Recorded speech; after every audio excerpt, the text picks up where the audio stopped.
In this week's Nation's Business, we take you across to Sawaeke village in the island of Ngau. Ngau is an island located in the eastern part of Viti Levu, which covers an area of 136.1 square kilometers, making it the fifth largest in Fiji. Our crew will bring you highlights, stories on how their young youth group began their 3-year journey in trying to break the cycle of poverty in their community.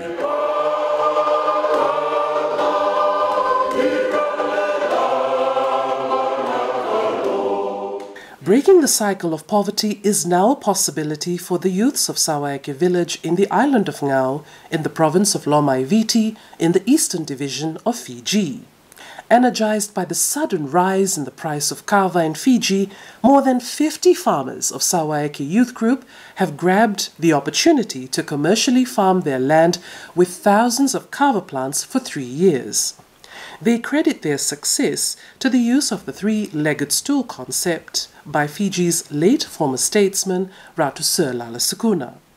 The respect for the Vanua by being faithful to their traditional obligations, strengthening their spiritual life by being obedient to God's teachings, and by following government's advice of making good use of their resources, to believing in themselves by taking the first step without seeking any monetary assistance.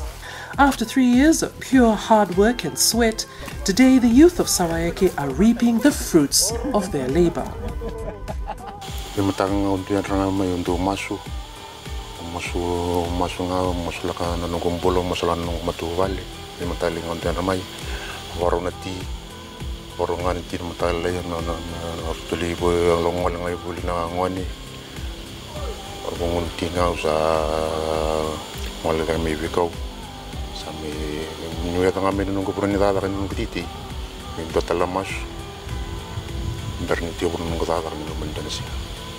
Serevi believes that their success comes through the support of the 3 pillars of development: the Vanua, the church, and government, working together in support of their farming program.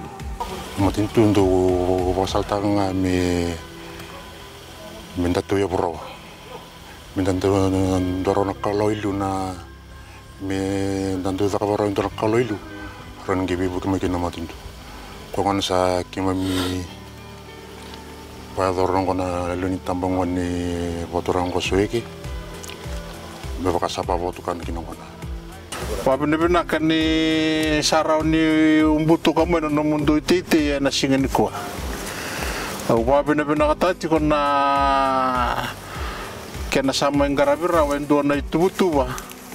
Ambudhi ni na lomani tolu na mbakisauti. Sanda sarabani kwa na kena babotukana. Endo na itubutuwa ya butegi mai. Da chico ngai na nonda be korokoro ndangaraba chunga na nonda itabi ni be koro nonda itabi bagabonua ndangaraba chunga lut ndarawata nambula sautu. Serevi acknowledges the support given by the church through their Talatala Lomaiviti Evake in enhancing their spiritual growth, which is another pillar of their success.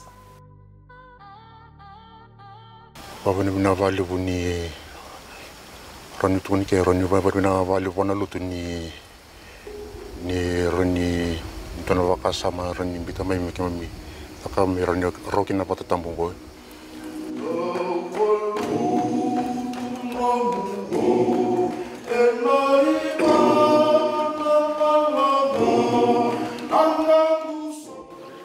Me rarita ngoni ni daga bakal.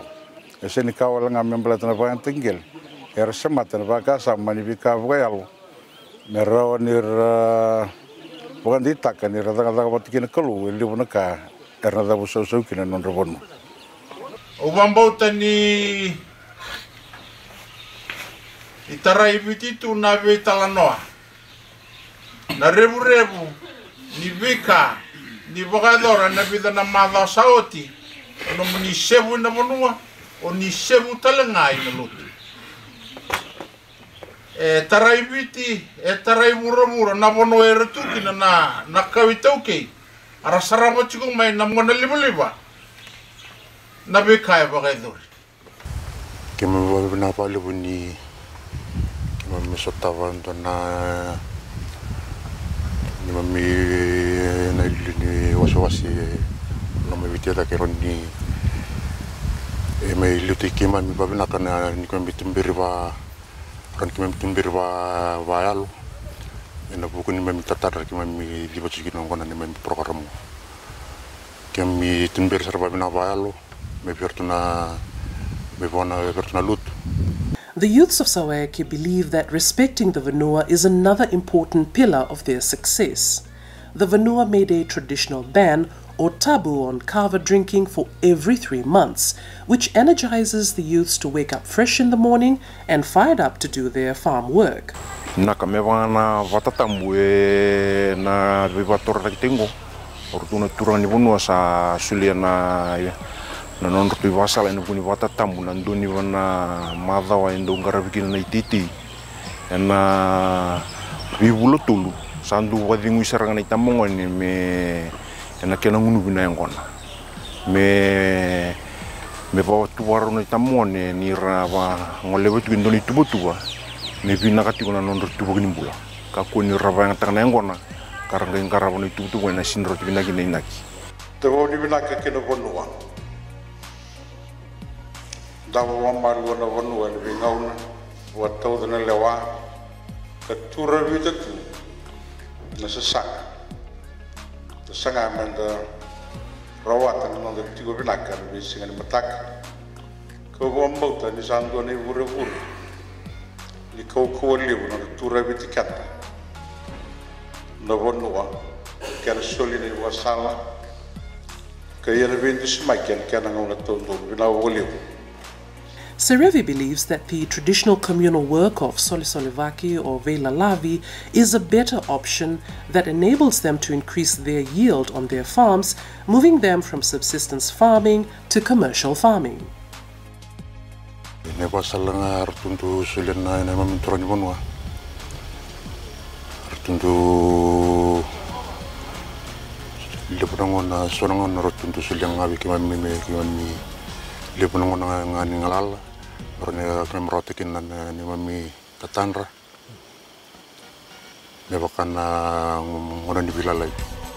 Sawayaki district representative or Matanitikina Kelepindelai reiterated the importance of the three-legged stool concept that guides the Sawayaki youths to success.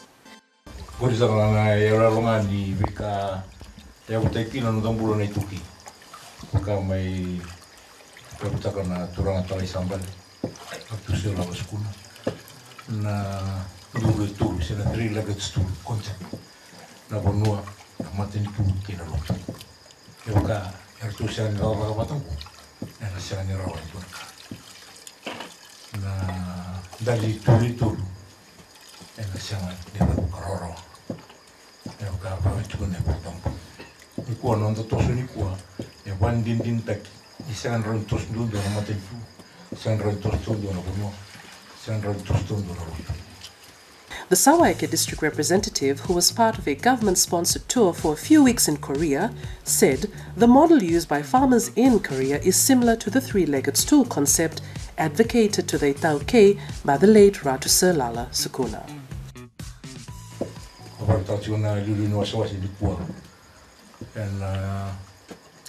Konsep kategori ni Ratu Lala Sukuna terroari kutumai Korea na nandun tu karanga itu koto nesta nama tau mobi diligent self-help mata kena cooperation ya na yau ya lava kena mata tu Korea mai na senga dina ni doraka kena kelima ni mata tu butunya ule buru-buru ni kosala kacu na kena banding sanga i menda bolu tu nambul na uro na tul nandurungu kana numi yurtu beo kanindina porque que na yau abuta na montura na talai sambale na Vanua na lotu kena matentu na diligent nandina na lotu ke bukan na lotu na dina na bukan dina siang na binda bui na kakabaka bakuku na dina na cooperation na social work na Vanua na nandambula mutu na bikamu na self-help na matentu sudah cikgu pun lebih bukan ya bawa beli kenda nama tentu Korea mereka kuni barat to tosunga wate kena ni warra vitale kina dona ka warra nga kina vikambula isuri weekend na kulu tuwa politika kasawan din tapi sasara wajib klani programu tiga na kena na wud mai nonra wala turang talibu guna sosen tokalau na wud ni kena sangai me tuwa nyubat ndoni tuwa merawan indar rawa kakina ni tu ke ine na bononga anda chukina sana nonde ndui chukuchunga anda chukina arto imbita batana tamban titi ndona program tiga tak mai korona programnya ya manikaluda nontu anyan baturang mai koroni mai tapos na ring lambo Winston man sini bawa butukan kin kitu mani mai bato to batek ngau na rondol cin kawa main bikin ndona lun songo ni batora tak ngau adana cuguna ngau development board lewena sa cuguna maten tu na lutu batek na bonwa wabli na kali mo to ndona ngona talingo kinano gumbula usi bina kita ngani bang tinggal usari na kinabina kantina ndo musot ni sembernuci eu nui takani ngabana anda kono matin itu dona ngona talento na lisumai usal fata baro bina na nongo cucu nawal tau tarasar bana nong vale totok na nong vale nawal remix Bravo ba bina ka buana turan tal ni medi de bana program go o tararo kina na vale me ban kini na kini nona sasang me ba vale na tambongan sueki Oba bina ni muriara na programnya usari dara satu na boni ni tubutuba nasawan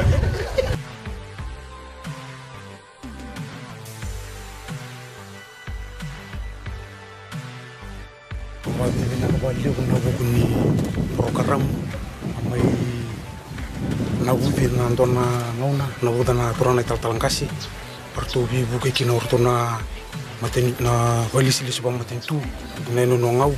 kerto na valisi suba maten tur tu laku mai suba rau kina me rawat kina na kasaro tongko se bochu ko valilai menagi bata par sereni sachu na kaya menagi bata par kina no kodu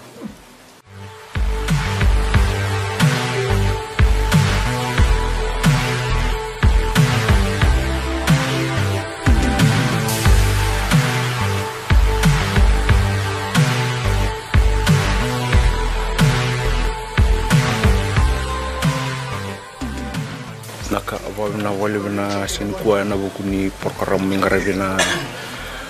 kumun korongo na tulambaki na tawale bin talangasi na kena ngarabina programu romero tikina na valengo cikutal tubo ni utingo mena tusui tala valengo me kali me bukana kenina ki ko di botuno programu na wale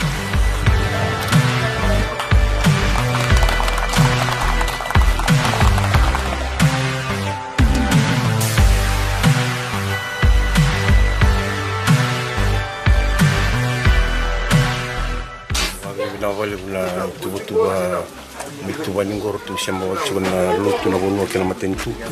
o mai rawate kina mo rawate kina na business mo ngaraw chuna ngwale abuli kena vikatale tungar nangonongo buli ati buli angona chiku ni ba chuna sto o buli tagin binisin tal chuna nawal Dono kami sangat bikin karena supermarket. Hero.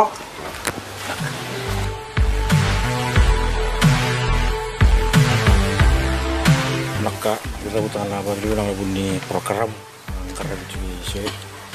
kesan karena tua kalau menjadi betul nggak boleh kayak sinrot tembak karena kena tarnap. Nawal.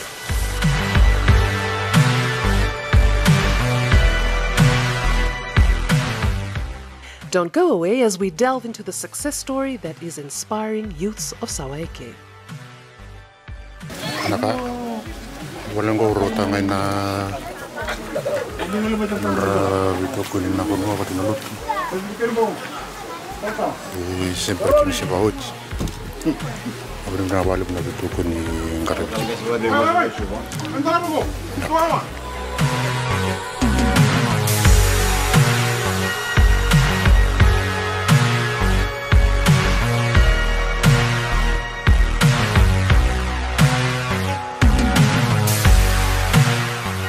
Yo benar tahu benar program kami itu kita kini sarone rokine janaka mi terutuma ni tusaka kali na bidana begitu mesana tusaka na bikana rawati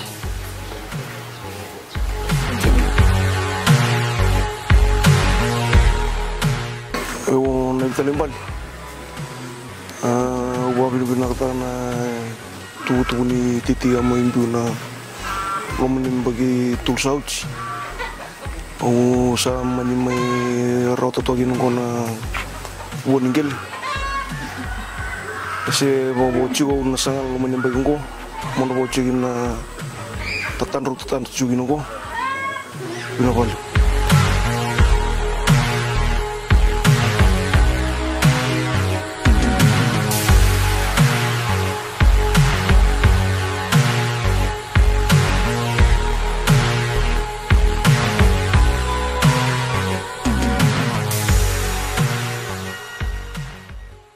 Lomana bagi cunga sawo dia usah keren turun tal ngas. Yang butuh cunga yang kono go sa bagi ruo ciko. Lomana itu butuh usah keren tal ngas. Sa warau tu yang kono sa keren. Meso taran tu napa lebih. Abang kaya bawa tiap bucu mai. Sama di bantu ni kau biar. Logo tak pernah bagi saya taran kena balu. Sensitu. Lalu roti tiap salah salah lomana balik. Kemarin tak boleh guna program ada kan kau ni ame babal tero guna luengo. Ena buku ni programu kalau kami buat naturan komisna ame mataran takasaran naturan tal kasih arah ame pabutuan masyarakat nugo. Na boleh.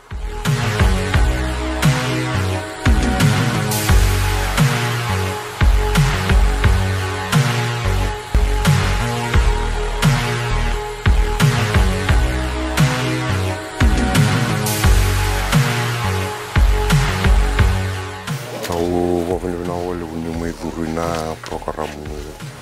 titi berjalan Cina Swift kami rata tu kini dalam motor lagi terkilai di sini yang kono cunggu kami rata kini dalam balik itu kerokin nasuni balik cunggu lima sama dur sini milik nasuni sama kuasa cunggu orang menelap yang kono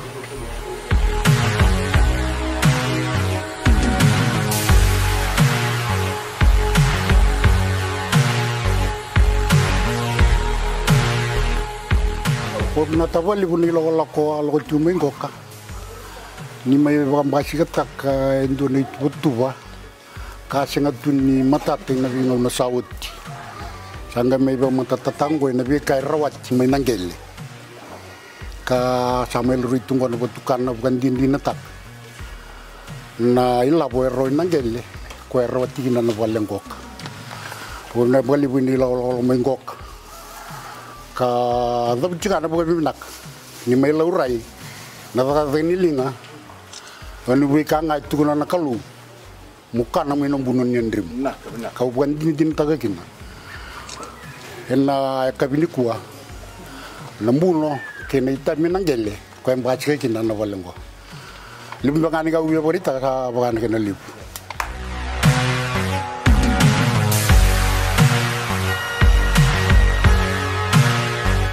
Obia babi na nakatangan nama tentu na nasulian na bebuke na kuni songko marama.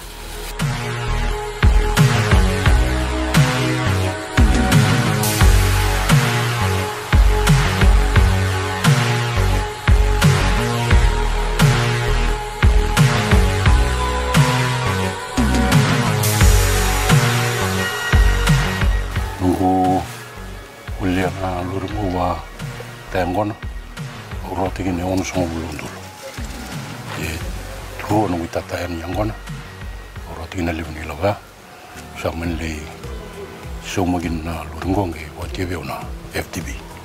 This is proof that rural people can make good use of their resources through communal partnership, using the 3 pillars of the Vanua, the church and government, as for the youths of Sawaeke and Nawaikama in Ngau, building their own homes, strengthening their children's education, and some even plan to follow others in purchasing new vehicles. Many other dreams that can be achieved from this farming program in line with the Commissioner Easton's Rural Millionaire Program.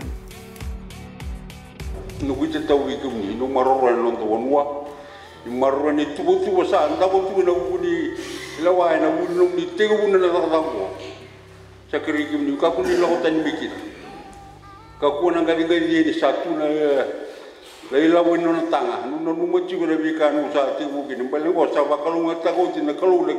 no ni tite mi no karama me anga ki no ngongo o se o tele ba ku yo sa ta tula nga bi ku ni moro ro no ndo bonwa no ndo ngata bu wale no bilo mo ni wale ela la ni wala tangu tu no ba ndo bi no ma ni no ngelo mo ni kim ndo o no ngelo ma na no ndo bonwa ya men ndi kina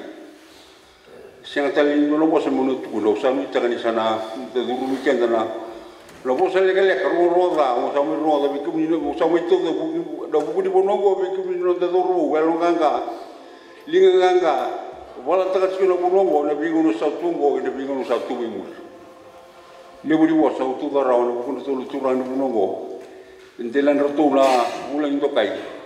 sa wa ke ni o Vambota ni elele na marau e chigo be kemuni ele usara na marau e chigo be kimamina bole sesi wa matintu te kira na biokani turanga talangas balete ni sangai me te eviti endo na sorenikau me pamula na monta pano viti ngai ndrendre na kenambula ndrendre saranga na kenambula o papene bina kenabuno baturango nandawa ni maitei e kandre toluna mbagi sawoti sanda tiga bureda na dabu sausau e na mbagi kima mindambe na vale sesi baka matintu kadibir na vale sesi baka matintu wartu chiko na tambani titi tu na bango veira o salomani ravale ko makau itauke enda tauke ningeleleu elele na ka enda rawat sanda para rabitunga ena matinitu au vinakata me tuwa endua na itubutuwa ni vanga takingele me mbula kina nonda bono ebiti nakanga e rarawata na tikongo isuwa me rarawata na tiko na nonda bendele ni awatura ara tiko ngai nakoro ara tarana nravale lebu waya ya taki babinak tiko binaka na mata bubali ara baduru ilabo na bangi arapuli nondra lori, arapuli nondra wanga, arapuli nondra vale shuba. Oti, era tawana tiku ngana bono. Arantina ta tiku ngana non reitavi. Ena buku ni bono.